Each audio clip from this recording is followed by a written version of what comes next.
Magandang good evening sa inyo lahat. So, umorder nga pala kami ng Lotus Biscoff Cheesecake. Actually, last year pa to, December namin to in-order after Christmas. And New Year na namin nakain. Kaya medyo ganito na yung color niya. Medyo hindi na light, nag-darken na siya kasi nasa ref lang siya. Then, ayan, iniwan na nga pala ni Kat. Yung cheesecake, grabe, sobrang thick nito. Sobrang creamy. Puro grabe na yung nasasabi ko. Ayan na, simulan na ni Kat.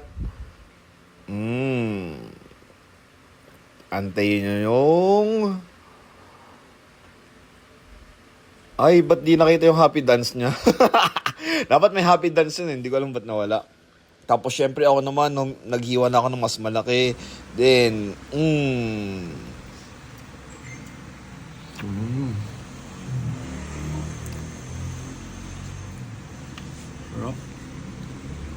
In-order nga pala namin to sa Rosie's Sweets. Syempre, hindi na tayo papatumpik-tumpik pa. Ubusin na nga pala natin to. Tamang-tama yung balance ng sweetness niya at the same time yung saltiness for the cheesecake.